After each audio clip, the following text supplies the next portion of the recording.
bạn hơi nước nông viện đi dương chập đàn phơi cá sạ xua tới đó ra cứ vô tầng bay rúp bà quạt xuất sân tại chụp đây là ó tới thưa dạng mét thay là sao phun dạng mét chẳng dương miên chấm nào trao xua tới lực phụ quạt dạng trơn bạn chỉ là bố xôm xua tới khang doctor Red Bull bạn đôi kia bóng trong xua tháp đây lõ cho tới bầm pin cái tập cái vậy là chà vậy tới cái hai tháp đây là nhưng miên chụp lại cái vậy là đại ơi phe gì dương chà quạt pin chết nơi từng vừa được bao dương chà xong gì bạn chụp bút trong ban đấy nhung miên trong nội phí cứ trong nội càng nóng nhưng trong nội càng khè chà trong nội càng khè cứ ở bây giờ kia cặp cái già bỏ dương tầm nẹt tầm nông cài tụ tơ rồi viên dương nâng trong cua xa rồi bỏ kế kia nâng trong cua xa rồi bỏ dương mỗi tiền nút cứ cái ta càng nóng bên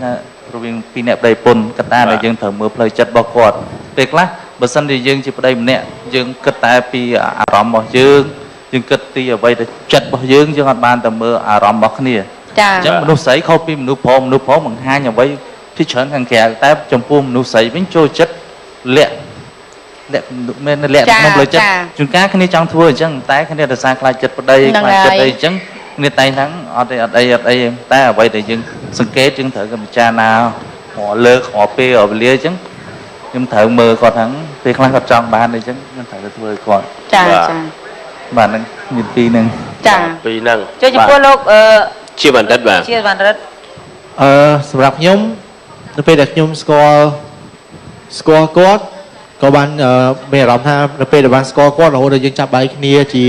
ដីពុនណាចាខ្ញុំមានអារម្មណ៍ថាខ្ញុំយល់ពីអារម្មណ៍មនុស្សស្រីច្រើនចាបាទចំណុចណាខ្លះដែរទៅអារម្មណ៍មនុស្សស្រីច្រើនយ៉ាងដូចម្ដេចជាធម្មតាមនុស្សស្រីណាក៏ដូចមនុស្សស្រីណាដែរគឺមានអារម្មណ៍ប្រច័ណ្ឌមានអារម្មណ៍ឆាប់ឆេវឆាវនៅពេលដែលប្តីmình ở bài luôn này chẳng nữa và chẳng ở trong đất vớiខ្ញុំទទួលបានដែលខ្ញុំបាននៅជាមួយគ្នាហ្នឹងគឺពាក្យច្រើនគឺគាត់ទទួលអារម្មណ៍ប្រច័ណ្ឌហ្នឹងញឹកញាប់មែនតើចាបងពុនស្អាតទេបាទពុនស្អាតទេស្អាតតែយើងប្តីក៏មិនអន់ដែរបាទប្តីក៏សង្ហាចាំទៅអីទេចង់ឲ្យប្តីស្រឡាញ់យើងបាត់ទេអូណាមួយយើងជាអ្នកសិល្បៈទៀតបាទគាត់ជាកាលខ្ញុំស្គាល់គាត់ហ្នឹងគាត់ជានិស្សិតមួយរូបទេបាទអញ្ចឹងគាត់ឈ្មោះបេឡាបាទបេឡាគឺយើងឈ្មោះបែងបាទឈ្មោះពិតគេសុភាពមូលីយ៉ាអូហើយមិនបានដាក់បេឡាអញ្ចឹងបាទឈ្មោះក្រៅស្រួលហៅចាខ្លីមួយនៅសាលាបេឡាទុកលុយហ៎បេឡាហ្នឹងបេឡាទុកលុយហីអត់ទេផ្សេងទៀតនោះបេឡានេះបេឡាកូនគេនឹងនិយាយតបច្ចេកដាតតិចបានហាយបេឡាអូដែរទេខុសហើយណែបេឡាដាតធំដូចដាតណែចង់និយាយថាបើសិនជាឈ្មោះគាត់ប្រពន្ធគាត់បានដាក់ខ្លីលោករិទ្ធគួរបានតិចឈ្មោះគេមិញបេឡាឈ្មោះពេញមូលីយ៉ាតែឈ្មោះគាត់ពេញសុភាពមូលីយ៉ាអូទេរ៉ាមីនឹងអីចឹងណាសុភាពមូលីយ៉ាងាប់ទៅរំគេរត់បាត់វិញបាត់ទៅរឿងអីកាត់ឡើងចឹងខ្ញុំហៅឈ្មោះហើយហ្នឹងគេរត់បាត់អស់2គីឡូហ្នឹងឈ្មោះគេព្រោះតាបាទព្រោះប៉ុន្តែគាត់ថាមានរឿងអីគេទៅរត់ហៅប្រពន្ធលឿនអីចឹងណាចឹងមនុស្សដាក់ខ្លីវិញត្រូវហើយខ្ញុំឲ្យយោបល់ត្រូវបាទឥឡូវបន្តសំណួរទៅលោកញ៉ែសមូនវិញម្ដងបាទតាមពិតទៅបើសម្រាប់ខ្ញុំសុភាពនារីទាំងអស់សម្រាប់ការ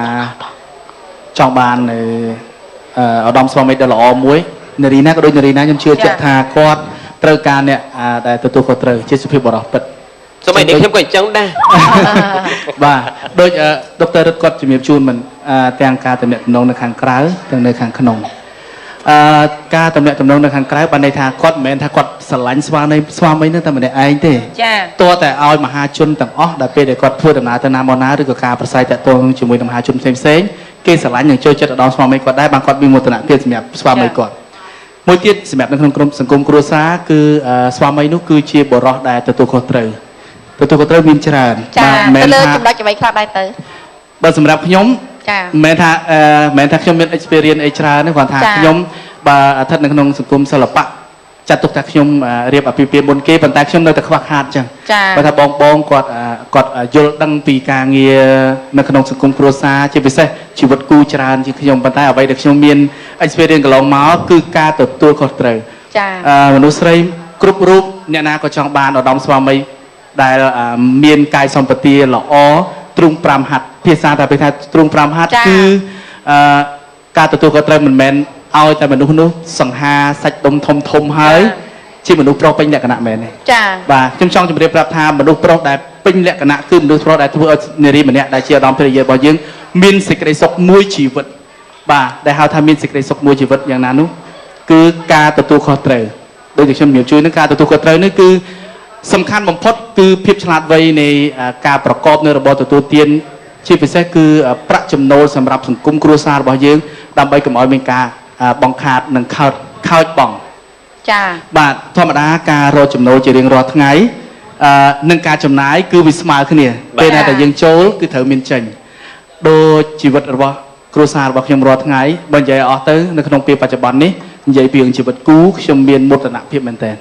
បាទដែលខ្ញុំមានមនុស្សស្រីដ៏ល្អម្នាក់នៅក្នុងជីវិតដែលគាត់មកប្រើពេលវេលាអស់មួយជីវិតសម្រាប់រស់នៅជាមួយខ្ញុំហើយចំណុចពិសេសនៅក្នុងពេលវេលានេះគឺគាត់ជាមនុស្សដែលសង្គមគាត់ទទួលស្គាល់គឺជាតារាម្នាក់ដែលគាត់ឥឡូវនេះមានការងារស្ទើរតែច្រើនជាងខ្ញុំចាបាទចំណុចពិសេសមួយទៀតគឺគាត់ជាមនុស្សដែលបើនិយាយទៅដូចជាយើងចាប់មនុស្សម្នាក់ដែលមិនចេះជំនាញអ្វីសោះឲ្យមកធ្វើជាមនុស្សម្នាក់ដែលស្គាល់ចានិយាយរួមទៅគាត់គឺជាអ្នកដែលកូនក្មេងដែលរស់នៅស្រុកក្រៅបើនិយាយពីជីវិតក្នុងគ្រួសារពួកខ្ញុំណាប៉ុន្តែគាត់ដោយសារការស្រឡាញ់ដោយសារភាពទំនុកចិត្តហ្នឹងដោយសារខ្ញុំដែរចាបាទដោយសារខ្ញុំមានអ្វីដែលគាត់ធ្វើឲ្យគាត់ទុកចិត្តបាទដល់ភាពការទុកចិត្តផងគាត់ត្រូវលះបង់ទាំងអស់គាត់គឺជាមនុស្សដែលមានសមត្ថភាពគ្រប់គ្រាន់ស្ទើរថាมันអាចមកនៅកន្លែងនេះធ្វើការដូចជាខ្ញុំរាល់ថ្ងៃក៏គាត់មិនស្លាប់ដែរបាទអរគុណលោកសម្បូរបាទអរគុណច្រើនជាទីបាទដល់ពេលមួយទៀតដោយសារការស្រឡាញ់គឺគាត់សុខចិត្តមករស់នៅជាមួយខ្ញុំហើយមកធ្វើការនៅដែលអ្វីដែលគាត់មិនដែលបានធ្វើទេពីមុនមកគឺអត់ដែលបានធ្វើទេការងារអស់ហ្នឹងហើយគឺការងារទាំងនេះហើយដែលធ្វើឲ្យជំរុញទឹកចិត្តរបស់គាត់ទោះបីជាលំបាកវេទនាហត់នឿយប៉ុណ្ណាក៏ដោយក៏គាត់នៅតែព្យាយាមធ្វើតទៅបានឥឡូវនេះមិនបានសម្រេច 100% គាត់ថាបានតែ 70-80% ប៉ុណ្ណោះនៃការងាររបស់គាត់ប៉ុន្តែគាត់នៅតែព្យាយាមបន្ថែមទៀតបាទអរគុណច្រើនលោកញ៉ាំសម្បូរបាទអរគុណច្រើនដោយសារតែឆ្លងកាត់តាមការសម្ដែងជាគូមិញគឺថាការយកចិត្តផ្សេងគ្នាអញ្ចឹងខ្ញុំចង់ឲ្យនិយមន័យខ្លីអ្វីទៅជាប្តីល្អតើលោកញ៉ាំសម្បូរមាននិយមន័យខ្លីបន្តិចទេបាទអ្វីទៅដែលបំពេញតួនាទីជាប្តីល្អគ្រប់គ្រាន់បាទនិយមន័យនៃប្តីល្អដូចខ្ញុំបានជម្រាបជូនអញ្ចឹងនិយមន័យនៃប្តីល្អគឺជាឧត្តមស្វាមីមួយដែលមានការទទួលខុសត្រូវបាទការទទួលខុសត្រូវនេះគឺមិនថាឧត្តមភរិយាគាត់ចង់បានអ្វីទេគឺគាត់ជាមនុស្សម្នាក់ពិសេសសម្រាប់យើងបាទដូចបើខ្ញុំប្រើរបៀបនៃការរស់នៅរបស់ខ្ញុំឲ្យទៅគាត់ស្ទើរតែទាំងអស់ហើយចាដែលចម្រងដែលឃើញបងយួរស្បែកជើងឲ្យគាត់ឬក៏រៀបចំសម្លៀកបំពាក់នេះក៏ឃើញនឹងញឹកញាប់ណាស់បើមិនបងប្តីប្រពន្ធយើងត្រូវយល់ចិត្តជួយគ្នាតែប៉ុន្តែ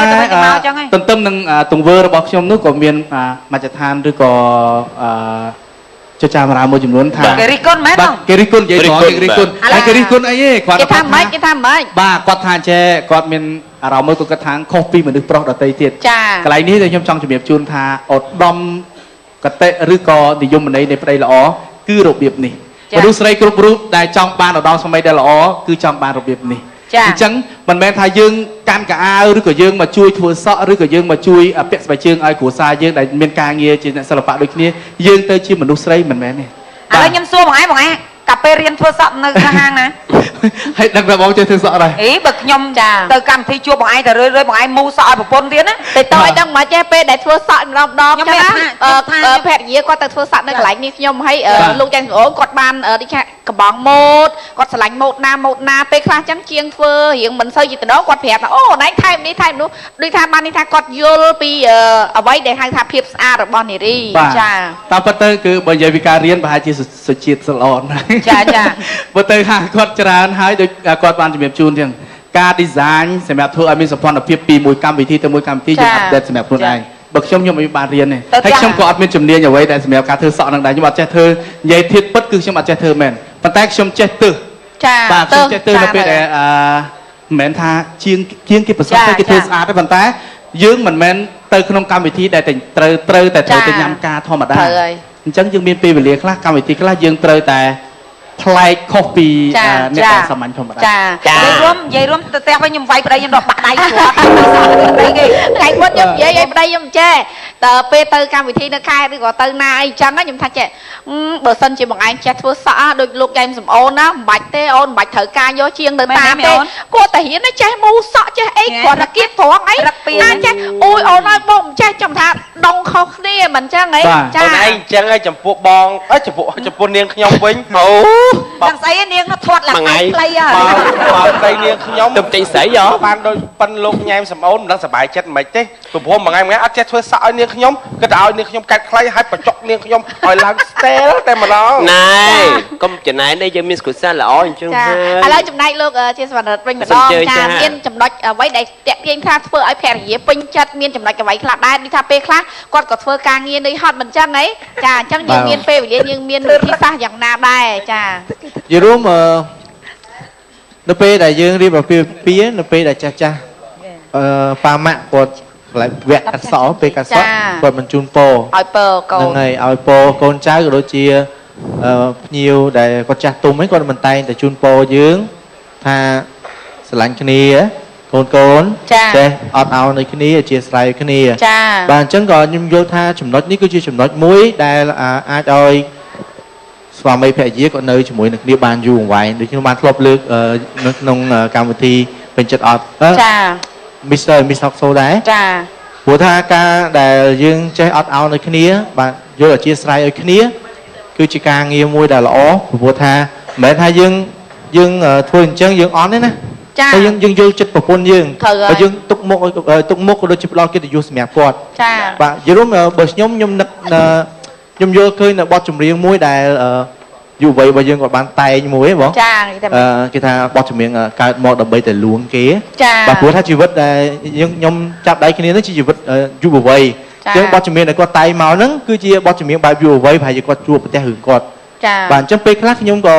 ថាខ្ញុំសម្រាប់ខ្ញុំថាអត្ថន័យហ្នឹងពេលខ្លះគឺត្រូវរឿងខ្ញុំមែនទេ ចា គេច្រៀងថាកើតមកដើម្បីតែលួងគេ គេខំក៏លួងគេគេត្រូវក៏លួងគេ លួងគ្រប់បញ្ហា ចា អូនធ្វើខុស